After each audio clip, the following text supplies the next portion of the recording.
Picture this. A primary school teacher from Derbyshire walks into Buckingham Palace to receive an honor from the Queen. She curtsies, she smiles, she twirls for the photographers, and as the cameras click, everyone realizes she's not wearing any underwear. I've always been drawn to unapologetic, eccentric women, not because they're loud, but because they don't negotiate who they are. She made supermodels fall flat on their faces in 9-inch platforms and called it honesty. She put safety pins through haute couture and called it commentary. She told a generation of punks what to wear, then completely changed direction because she was bored. She became Dame Vivienne Westwood, punk royalty recognized by actual royalty, and never stopped being dangerous. But here's what makes her story extraordinary. Vivienne Westwood didn't believe fashion was about pretty clothes. She believed fashion was evidence, a visible record of who holds power, who's allowed comfort, and who's expected to behave. She spent her entire career making people uncomfortable, asking difficult questions, and refusing to shut up about climate change, civil liberties, and capitalism. From a working-class girl who thought art wasn't for people like her, to the woman who literally invented punk's visual language, to an environmental activist who told her own customers to buy less. This is Vivienne Westwood. Brilliant, difficult, revolutionary, and absolutely unforgettable. Let's talk about the teacher who taught the world how to rebel. April 8, 1941, Glossop, Derbyshire.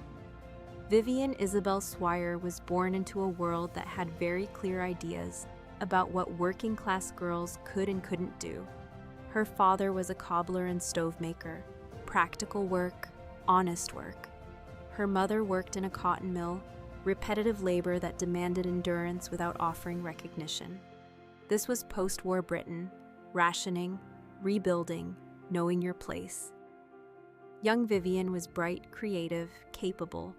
When the family moved to Harrow, she enrolled at Harrow Art School to study jewelry making and silversmithing. She lasted exactly 1 term, not because she lacked talent, she was good, but because she'd absorbed the message that art was for other people.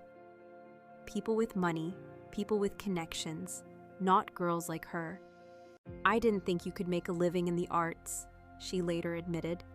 So she did what sensible working-class girls did. She became a primary school teacher. Think about that. The woman who would put chicken bones and BDSM references on clothing spent her days teaching children to read and write.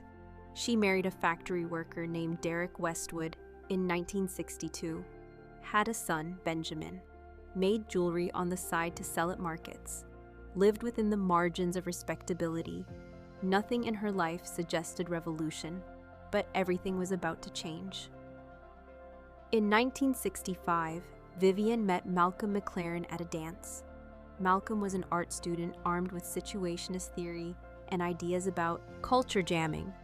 He believed systems could be hijacked, forced to reveal their hypocrisies.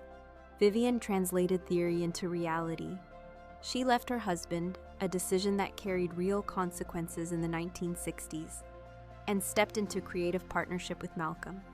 They had a son, Joseph Corey, who would later found Agent Provocateur. Their relationship was volatile, electric, built on friction rather than comfort.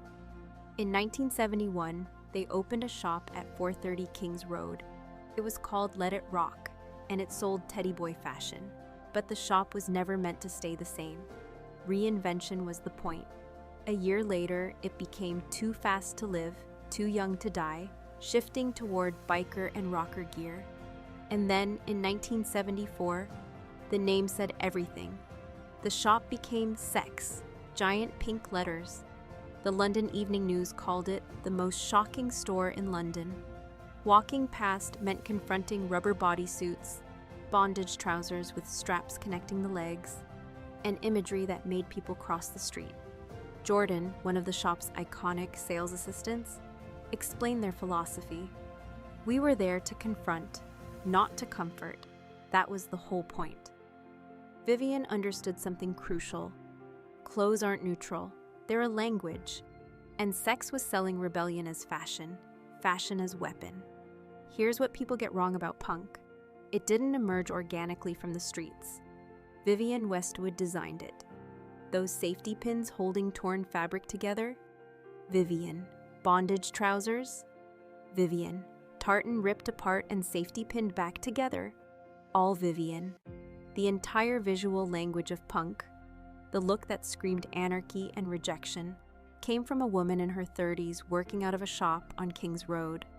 In 1976, the shop became Situationist, clothes for heroes. Malcolm started managing an unknown band called the Sex Pistols. Vivienne dressed them. When Johnny Rotten strutted around in torn shirts and safety pins, screaming anarchy in the UK, he was wearing Westwood designs. The God Save the Queen t-shirt, featuring the monarch with a safety pin through her lip, caused national outrage. Stores selling it faced legal threats. The message was clear. Fashion could be genuinely dangerous. But here's what made Westwood unusual. She wasn't a teenager. She was in her 30s, a mother watching a generation choke on unemployment and class division. Britain in the mid-1970s was labor strikes, the 3-day week, infrastructure collapse. Punk wasn't nihilism, it was clarity. Vivienne understood that rebellion without structure collapses, so she gave it structure. One journalist nailed it. What Westwood and McLaren did was weaponize clothing. Every stitch was an act of rebellion. Punk looked chaotic because it exposed a society already failing. Vivienne simply made the failure visible. By 1980, everyone had Vivienne figured out. Punk provocateur, anti-establishment warrior. The shop became World's End, with a giant clock running backward on the facade. Then in 1918, she debuted her first proper runway collection, Pirates. Gone were the safety pins and bondage gear. In their place, romantic swashbuckling outfits inspired by 18th century clothing, tattered hip-slung skirts, woolen dresses, raw-cut sheepskin jackets. And she casually introduced underwear as outerwear. 1950s satin bras worn over dresses. The fashion press was stunned. "I'm not interested in doing the same thing twice," Vivienne shrugged. "I'm only interested in doing what I find interesting." Adamant, Boy George, the New Romantics, they all took direct inspiration. The entire 1980s aesthetic, those billowy shirts and romantic silhouettes, stemmed directly from Westwood's Pirates. What Vivienne understood was that historical clothing had always been theatrical, political, engineered. She wasn't being nostalgic. She was using history as ammunition. Her subsequent collections were fever dreams. Savages, buffalo, witches, hypnos. She'd throw entire centuries into a blender. By the mid-1980s, Vivienne's relationship with Malcolm had ended. They wanted different things. After nearly 2 decades together, they split. People assumed this would end her career. They were spectacularly wrong. The 1990s proved something crucial. Vivienne Westwood was a radical who could survive success. She introduced her signature elements: the mini crinny, a shrunken Victorian crinoline, elevated platform shoes, and her aggressive reinterpretation of tartan.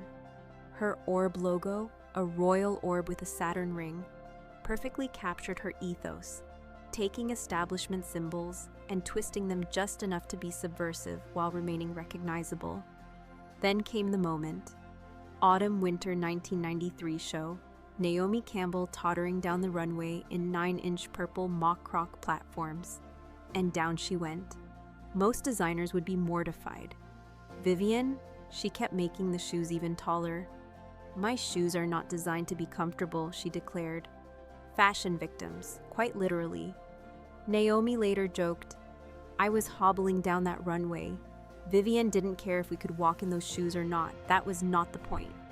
The point was honesty." Fashion had always demanded discomfort. Corsets, foot binding, restrictive silhouettes. Westwood simply stopped pretending otherwise. She made the discomfort visible, theatrical, undeniable. In 1992, Vivienne met Andreas Kronthaler, an Austrian fashion student 25 years younger than her. He'd been studying her work.